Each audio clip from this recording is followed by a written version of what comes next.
Comment convaincre une organisation de respecter le règlement européen en matière de protection des données à caractère personnel? C'est une problématique qui est complexe, parce que dans beaucoup d'organisations, ça va passer surtout au regard du tapage médiatique qu'on a eu ces derniers mois au niveau du RGPD. Donc il y a beaucoup d'organisations qui ont pris conscience qu'effectivement il y a une problématique et que maintenant il y a des vraies sanctions, et donc effectivement il faut y aller, il faut mettre en place des plans de conformité, mais c'est pas le cas de tout le monde.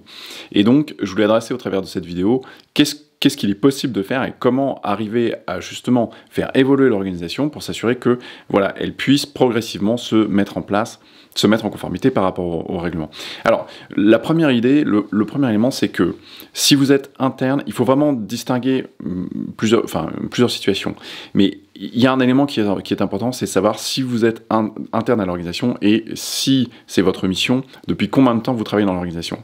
Pourquoi? Parce que, de manière générale, vous n'allez pas faire évoluer l'organisation du jour au lendemain. Ça, si effectivement, au sein de l'organisation, il y a beaucoup de résistance, vous allez devoir adresser ces résistances progressivement au travers d'un plan de formation, d'un plan de sensibilisation qui va durer peut-être 6 ou 12 mois.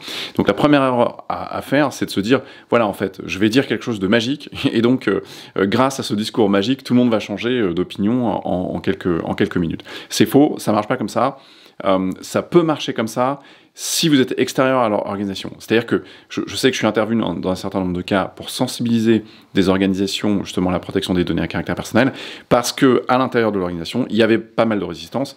Et donc là, parce que vous êtes externe à l'organisation, parce que vous faites appel à un expert, l'expert, lui, peut arriver, impacter tout le monde et dire, voilà, là, il y a des gros problèmes, voilà, il y a de la jurisprudence, là, il y a des personnes qui ont été sanctionnées, là, il y a des personnes qui ont été mises en garde à vue, voilà toute la jurisprudence, regardez, etc. Et donc, opérer vraiment un discours d'influence qui va traumatiser un petit peu les personnes au sein de l'organisation pour remettre un petit peu les pendules à l'heure, et à partir de là, on peut commencer à travailler de manière opérationnelle. Mais si vous êtes à l'intérieur de l'organisation et que vous êtes interne et qu'il y a une espèce de pensée commune dans l'organisation, qu'effectivement c'est pas une problématique très grave et qu'il va rien se passer, et que de toute manière tout le monde va s'en sortir très bien, vous n'arriverez pas à faire opérer un changement du jour au lendemain. Vous allez pouvoir opérer un changement, mais au travers d'actions progressives, régulières et récurrentes de communication, de sensibilisation et d'impact qui vont vous permettre d'abord de commencer à convaincre un interlocuteur, de convaincre un deuxième interlocuteur, un troisième, un quatrième, et au fur et à mesure de ça, d'arriver à construire une adhésion autour d'un projet commun qui est justement le respect de la mise en conformité au règlement. Et donc ça s'opère sur un certain nombre sur une période donnée, donc vous pouvez pas, vraiment je vais essayer de casser cette idée que voilà, vous allez dire quelque chose de magique et d'un coup toute la situation va changer et tout le monde va se mettre en conformité du jour au lendemain. Si ça passe pas, si vous êtes directeur juridique, j'ai eu des discussions avec des directeurs juridiques qui disaient voilà, ça passe pas, on n'arrive pas à sensibiliser, c'est difficile, y a rien à faire. Réadresser la situation de manière dans le temps. C'est-à-dire que commencer à mettre en place une stratégie, une politique de communication, une politique de sensibilisation. Alors, l'élément clé, c'est évidemment d'utiliser les sanctions de la CNIL, d'utiliser les sanctions potentielles du RGPD, de sorte de montrer que voilà, il y a eu un changement qui est très important, qui a été opéré. Je fais beaucoup de vidéos de sensibilisation régulièrement, mais vous pouvez également forwarder ces vidéos-là, parce que c'est des vidéos d'expertise. Et donc, ça vous permet de montrer, voilà, là, il y a quelqu'un d'externe à l'organisation qui vous dit que, voilà, c'est un point important, qu'il y aura des sanctions, etc. Et donc, ça, c'est des éléments, voilà, si vous construisez votre politique d'influence progressive sur une période, par exemple, de 12 mois, vous allez commencer à débloquer un certain nombre de choses. Et avec ça, vous allez pouvoir travailler de manière concrète à demander un petit budget, commencer à mettre en place des actions qui sont des actions de conformité. Ça peut être le fait d'ajouter les mentions légales, ça peut être le fait de changer de prestataire parce qu'un prestataire est basé aux États-Unis et donc il n'est pas conforme, etc., etc.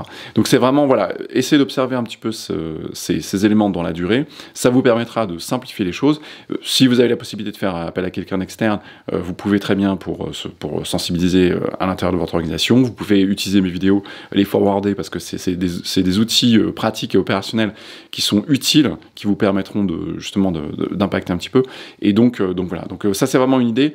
commencez progressivement, avancez, mettez en place une stratégie, et vous allez voir que à force de sensibiliser, à force de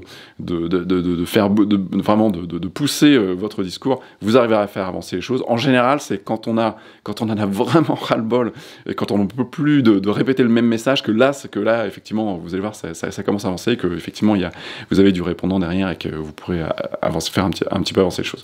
Voilà pour ces quelques conseils, j'espère que ça vous sera opérationnel et pratique.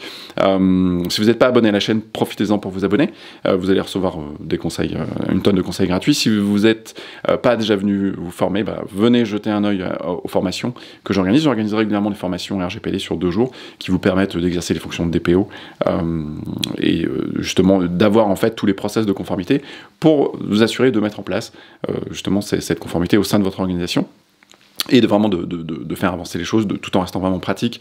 Donc voilà, la formation est très pratique, c'est orienté process, je vous donne des process, on fait beaucoup d'exercices pratiques et ça vous permet de savoir exactement ce qu'il faut faire, voilà, au jour le jour. Voilà, je vous retrouve à bientôt, ciao ciao.